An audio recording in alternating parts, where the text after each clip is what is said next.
Здравейте, уважаеми зрители! Както се ориентирате и по първият кадър, това, за което ще говорим и ще ви покажем на следващите минути, е фестивал по бойни спортове, млади приятели. Ще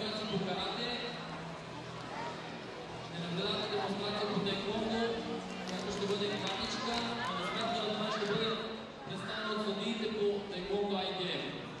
Заповядайте!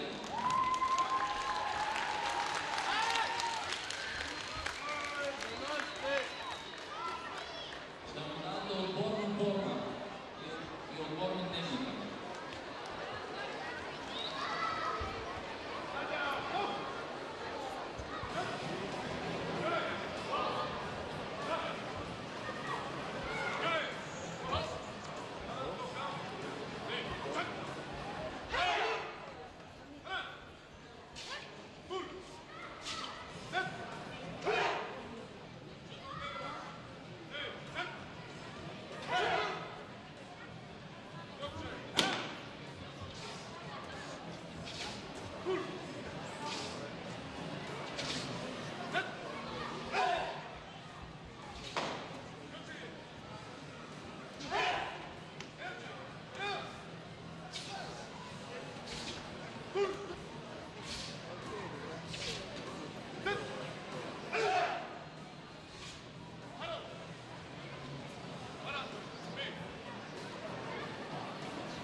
При нас вече е тук и организатора Венцислав Игнатов, който е председател на Taekwondo ITF в България. Тук, доколкото разбирам, това са ваши възпитаници на фона зад нас. Да, това са едни от талантите на България. В момента наблюдаваме традиционен спаринг, младежи, ние Бисер Манчев, другия Георги Гървев. Участваха на европейско, нямах медали, но да се надяваме следващите години да имат. Това е една от атрактивните дисциплини на Taekwondo ITF, традиционен спаринг. При нас се използват удари с ръце, удари с крака, акробатични елементи, хореография. Доста атрактивна дисциплина, както наблюдават сами. Колко деца всъщност се занимават с това активно при вас? Taekwondo ITF практикуват над 1000 деца само в София. Иначе в страната са може би над 5000, а иначе на фестивала като участници участват 800 състезатели в различни спортове. Taekwondo ITF, Taekwondo ITF, карате, джуджицу. Лесно ли се организира подобно мероприятие с около 800 участника? Миналата година бяха около 700, тази година около 800, сега година ставаме по-добри. Миналата година бяхме на 6 игрални полета, тази година сме на 7 игрални полета. На 7 игрални полета се провеждат европейски и световни първенства. Така че дали е лесно, ако имаш желание и ентусиазъм, какъвто съм аз от най-ранна детска възраст се занимавам с спорт, така че това ми е любимото нещо. Ентусиазма обаче не ви помогна така да дойдете тук господин Бойко Борисов, Цветан Цветанов и Свилен Нейков, както се очакваше предварително да бъдат тук. Защо? Да се надяваме, че през утрешния ден ще бъдат. Всички те са получили покани. За съжаление не са в България някои от тях, а пък други са, цялото ръководство на Министерството на спорта са на важен семинар. Просто нямат физическата възможност да дойдат. Иначе получихме поздравления от тях и се надяваме, че през утрешния ден ще бъдат. В три дисциплини, доколкото разбрах, карате, джуджицу и таеквондо са състезанията. Какви са основните разлики за обикновения зрител, който не е запознат?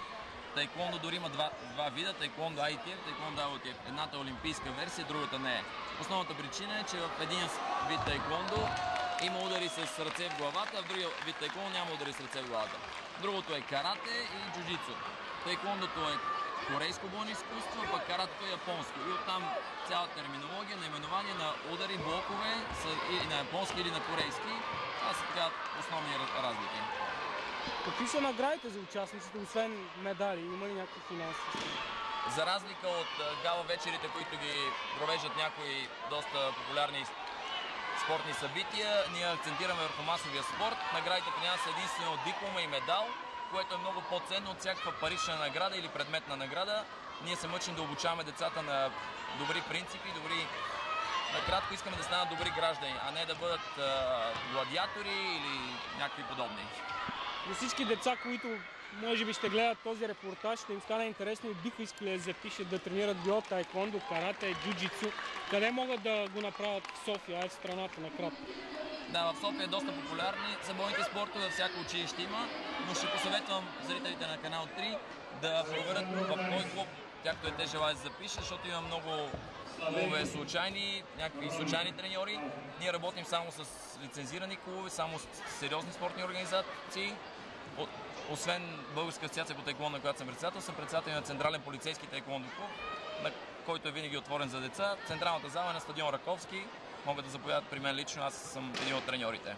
Добре, благодаря ви. Много едно пожелание за всички участници и зрители в зала Универсиада е почти пълно. Ами, пожелавам да се върнем малко към спортната панорама, която тази година организирах през месец април. Там посланието беше "Виж, опитай, избери". Така че да завършим така репортажа, който не тренира бойни спортове, да види, да пробва в някои от залите и със сигурност ще се запали да продължи да тренира. Благодаря, чудесен финал. Виждате, уважаеми зрители, продължават състезанията в различните дисциплини. Националният фестивал "Млади приятели на плюсът" ще продължи в утрешния ден. 9 часа е старта. До 17 часа би трябвало да приключат всички битки. Сами може да видите деца от всички възрасти, юноши, девойки участват в различни дисциплини с голям ентусиазъм, желание и усмивки на лицето. С това завършваме